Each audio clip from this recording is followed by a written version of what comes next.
امام حسین علیہ السلام کی شہادت کے بعد عمر بن سعد نے امام حسین اور ان کے ساتھیوں کے جسموں کو لوٹا اور ان کے جسم مبارک کو گرم ریت پر بغیر دفن کیے چھوڑ دیا۔ اس کے بعد امام حسین علیہ السلام کے خیموں کو لوٹا گیا اور خیموں کو آگ لگا دی گئی، جہاں ان کی بہنیں، بیویاں، بچے اور امام حسین علیہ السلام کے بیٹے امام سجاد تھے جو جنگ کے وقت بیمار تھے۔ خیموں کو آگ لگانے کے بعد امام حسین کے خاندان کو رسیوں میں جکڑ کر پیدل کوفہ لے جایا گیا اور امام حسین کے سر مبارک کو نیزے پر اٹھا لیا۔ جیسے ہی یہ کوفہ پہنچے تو امام حسین کے خاندان کو گلیوں میں اس حالت میں پھرایا گیا تاکہ لوگ جان لیں کہ جو بھی یزید کے خلاف اٹھے گا اس کا یہی حال ہوگا۔ اس کے بعد امام حسین علیہ السلام کے خاندان کو عبید اللہ بن زیاد کے دربار میں پیش کیا گیا۔ جب عبید اللہ بن زیاد کے سامنے امام حسین کا سر مبارک لایا گیا تو وہ اپنی چھڑی امام حسین کے چہرے پر مارنے لگا اور آپ کے چہرے کے بارے میں غلط باتیں کرنے لگا۔ تبھی ایک صحابی حضرت انس بن مالک وہاں موجود تھے۔ انہوں نے جب یہ دیکھا تو عبید اللہ بن زیاد سے کہا، میں نے حسین سے زیادہ نبی صلی اللہ علیہ وسلم کا ہم شکل نہیں دیکھا۔ اس کے بعد امام حسین کے خاندان کو کوفہ سے دماسکس لے جایا گیا جہاں انہیں یزید کے دربار میں پیش کیا گیا۔ جب یزید نے امام حسین کے خاندان کو دیکھا تو اس نے کہا، میرے سامنے کھڑے ہونے کا انجام یہی ہوتا ہے۔ تبھی امام علی علیہ السلام کی بہادر بیٹی سیدہ زینب نے فرمایا، اے یزید، کیا تو نہیں جانتا کہ تو نے ان لوگوں کو قتل کیا ہے جن سے نبی صلی اللہ علیہ وسلم محبت کرتے تھے؟ اس دین کے ماننے والے یقیناً اس ظلم کو نہیں بھولیں گے، لیکن خدا بہترین فیصلہ کرنے والا ہے اور وہ یقیناً تمہارے اور ہمارے درمیان فیصلہ کرے گا۔ یزید، اس دن کے لیے تیار ہو جائے۔ کیا تم سمجھتے ہو کہ ہمیں قتل کر کے تم نے ہماری عزت کو ٹکڑے ٹکڑے کر دیا ہے اور لوگوں کی نظروں میں ہماری حیثیت پر کیچڑ اچھالا ہے؟ تم نے صرف اپنی ہی حیثیت کو مجروح کیا ہے۔ ایک دن تم اپنے ہاتھوں پر نبی صلی اللہ علیہ وسلم کے خاندان کا خون لے کر خدا کے سامنے کھڑے ہو گئے۔ کیا یہ تمہارا انصاف ہے کہ تم اپنی بیٹیوں اور لونڈیوں کو پردے میں رکھتے ہو جبکہ پیغمبر خدا کی بیٹیوں کی جگہ جگہ پردہ پوشی ہو رہی ہو؟ تم نے آل رسول کی شان میں گستاخی کی ہے، تم جو میرے باپ علی بن ابی طالب کے ذریعے آزاد ہونے والے نسب سے ہو۔ تم نے بدترین انسانی کردار اور اخلاق کا مظاہرہ کیا ہے۔ سیدہ زینب نے اسے بتایا، میں علی کی بیٹی ہوں، وہی علی جس کا ہاتھ نبی صلی اللہ علیہ وسلم نے غدیر خم پر اٹھایا تھا۔ میں نبی صلی اللہ علیہ وسلم کی بیٹی ہوں اور میں حسین کی بہن ہوں۔ سیدہ زینب بہادری کے ساتھ بات کر رہی تھی اور اپنے خاندان کی فضیلت بیان کر رہی تھی۔ جب یزید نے سیدہ زینب کو اس بہادری کے عالم میں بات کرتے دیکھا تو وہ ڈر گیا۔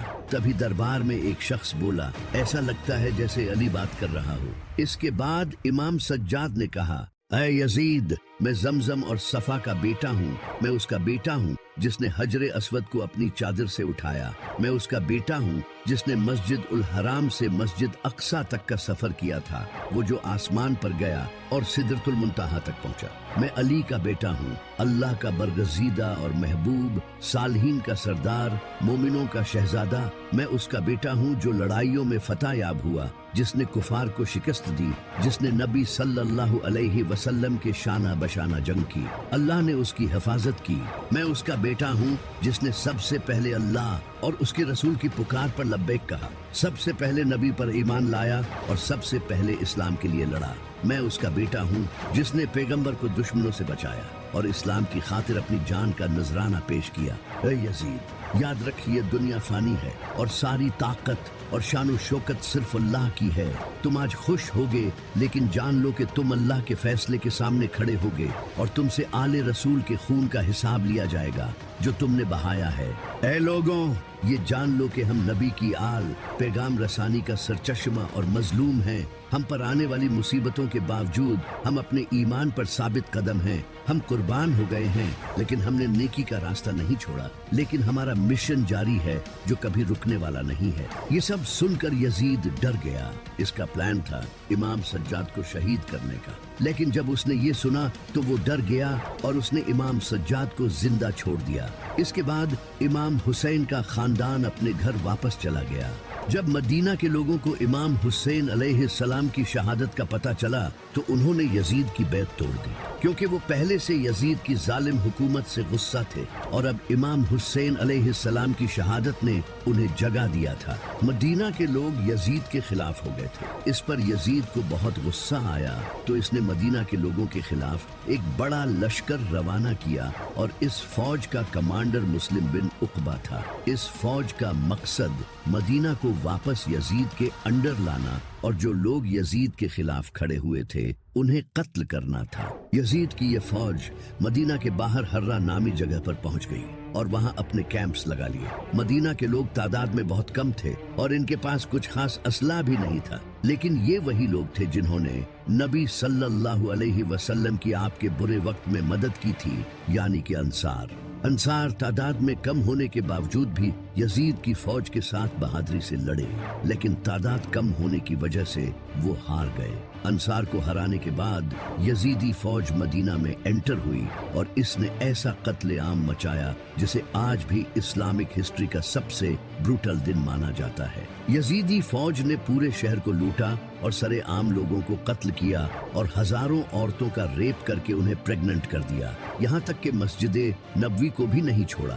وہاں گھوڑے کھڑے کر دیے گئے جنہوں نے پیشاب کیا اور کئی دنوں تک نماز نہیں ہو سکی، جبکہ نبی صلی اللہ علیہ وسلم نے فرمایا تھا کہ جس نے اہل مدینہ پر ظلم کیا اور انہیں ستایا ان پر اللہ کی لعنت۔ مدینہ پر اس ظالمانہ حملے کے بعد ایک شخص جس کا نام عبداللہ بن زبیر تھا وہ یزید کے خلاف کھڑا ہوا۔ عبداللہ بن زبیر حضرت زبیر رضی اللہ تعالی عنہ کے بیٹے تھے، جو کہ نبی صلی اللہ علیہ وسلم کے کزن تھے اور وہ امام علی علیہ السلام سے بہت محبت کرتے تھے۔ حضرت عبداللہ بن زبیر رضی اللہ تعالی عنہ مکہ میں لوگوں سے سپورٹ حاصل کرنے لگے تاکہ اس ظالم یزید کے خلاف کھڑے ہو سکیں۔ جب یزید کو اس کا پتہ چلا تو اب اس نے مدینہ کے بعد مکہ پر حملہ کرنے کا فیصلہ کیا۔ یزید نے ایک فوج مکہ کی طرف بھیجی اور اس فوج کا لیڈر حسین بن نمیر تھا۔ اس فوج کا مشن عبداللہ بن زبیر کو مارنا اور مکہ کو اپنے کنٹرول میں لانا تھا۔ یہ فوج مکہ کے باہر پہنچ گئی اور مکہ کو سیج کر لیا۔ حضرت عبداللہ بن زبیر نے بھی مکہ کو ڈیفینڈ کرنے کی تیاری شروع کر دی۔ مکہ کی گلیاں تنگ تھی اور اس کے آس پاس پہاڑ تھے، جو کہ حضرت عبداللہ بن زبیر کے لیے ایک پلس پوائنٹ تھا۔ اس شہر کو سیج کرنے کے کچھ ٹائم بعد یزیدی لشکر نے کیٹاپلٹس یوز کر کے شہر میں آگ سے بھرے پتھر پھینکے، جن میں سے ایک پتھر جا کر کعبہ کو لگا اور کعبہ کو آگ لگ گئی، جس سے کعبہ کا غلاف اور اس کی دیواریں جل گئی۔ کعبہ جو کہ اللہ کا گھر ہے، اس کو آگ لگنا کعبہ کی بہت بڑی توہین ہے۔ اس کے فوراً بعد یزیدی لشکر کو خبر ملی کہ یزید کی موت ہو چکی ہے۔ اللہ نے فوراً یزید کو اس کی سزا دے دی اور اسے اپنے پاس بلا لیا تاکہ اس کی اچھی طرح سے اس کے باپ کی طرح خاطرداری کی جائے، جبکہ یزید کی عمر صرف 36 سال تھی۔ جیسے ہی یزیدی لشکر کو یزید کی موت کی خبر ملی تو پوری فوج میں شور مچ گیا، جسے دیکھ کر یزیدی فوج کے کمانڈر حسین بن نمیر نے حضرت عبداللہ بن زبیر کے ساتھ نیگوشیشنز کرنے کا فیصلہ کیا اور انہیں کہا کہ وہ دمشق آ جائیں، جہاں وہ مل کر اس سچویشن کو ڈسکس کریں گے۔ لیکن حضرت عبداللہ بن زبیر نے اس کی بات نہیں مانی، جس کے بعد یزید کی فوج واپس سیریا چلی گئی۔ یزیدی فوج کے مکہ چھوڑنے کے بعد حضرت عبداللہ بن زبیر نے کعبہ کو دوبارہ تعمیر کروایا۔ یزید کی موت کے بعد اس کے بیٹے معاویہ بن یزید کو اگلا خلیفہ چنا گیا۔ اس نے خلیفہ بنتے ہی خلافت سے ریزائن کر دیا اور کہا، میرے باپ نے بہت ظلم کیے، اس نے اہل بیت کے ساتھ ظلم کیا اور میرے دادا نے علی کے خلاف جنگ کی۔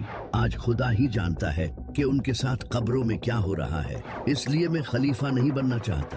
اور اس کے بعد اس عظیم انسان نے خلافت سے ریزائن کر دیا اور اس کے کچھ ہی دنوں بعد اس کا انتقال ہو گیا، لیکن اپنی موت سے پہلے وہ ہمیشہ کے لیے لوگوں کے دلوں میں زندہ ہو گیا، جبکہ اس کا باپ اور دادا آج بھی لعنت کے حقدار ہیں۔ اس کے بعد ایک اور ظالم خلیفہ بنا جس کا نام تھا مروان۔